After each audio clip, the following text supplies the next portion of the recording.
নমস্কার বন্ধুরা, তোমরা সবাই কেমন আছো? রেসু 6.4 তোমাদের সবাইকে স্বাগত। তো আজকে আমরা গড়িয়া স্টেশন থেকে চিংড়ি মাছ এনেছি। চিংড়ি মাছের জন্য আমাদের মশলাপাতি সবকিছুই রেডি। তো চিংড়ি মাছ খেলে অ্যাকচুয়ালি কি হয় আমাদের শরীরে, সেটা আমরা আজকে একটু জেনে নেব। চিংড়ি মাছ কিন্তু স্বাদে নয়, এটা কিন্তু শরীরের জন্য খুব ভালো। এতে প্রচুর পরিমাণে প্রোটিন থাকে যা শরীরের পেশি গঠনে সাহায্য করে। হার্টের ক্ষেত্রে খুব ভালো ওমেগা 3 ফ্যাটি অ্যাসিড থাকে, যার জন্য হৃদযন্ত্রকে সুস্থ রাখতে সাহায্য করে, ওজন নিয়ন্ত্রণে সাহায্য করে। আর এতে ভিটামিন বি 12 থাকায় মস্তিষ্কের কাজ ঠিক রাখতে সাহায্য করে, রোগ প্রতিরোধ ক্ষমতা বাড়ায়। আর এটা কিন্তু ত্বক ও চুলের জন্য খুবই ভালো। প্রোটিন ও অ্যান্টিঅক্সিডেন্ট থাকার কারণে ত্বক ও চুল ভালো থাকে। তো বন্ধুরা, এই ছিল আজকে গলদা চিংড়ি খাওয়ার উপকারিতা। তো আজকে আমরা রান্নাটা সেরে নেবো। এই দেখো, মশলাপাতি আগে থেকেই সব রেডি ছিল, কিন্তু এই চিংড়ি মাছটা কিন্তু আজকে আমাদের গড়িয়া স্টেশন থেকে মাত্র 700 টাকা কিলো নিল।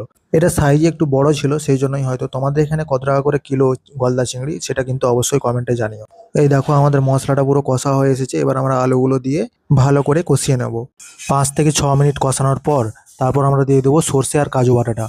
তারপর আবার কষিয়ে ভালো করে খুন্তিয়ে নাড়িয়ে ফাড়িয়ে তারপর আমরা ওই কাজু বাটার জলটা দিয়ে চিংড়িগুলো দিয়ে দেবো। চিংড়িগুলো দেওয়ার পর আবার ভালো করে কষানো হবে। কষানো হওয়ার পর এই দেখো, এটা হচ্ছে আমাদের চিংড়ির ফাইনাল লুক। ঠিক আছে বন্ধুরা, আজকের মতো টাটা। সবাই খুব ভালো থেকো আর আমাদের চ্যানেলটাকে অবশ্যই সাবস্ক্রাইব করে নিও।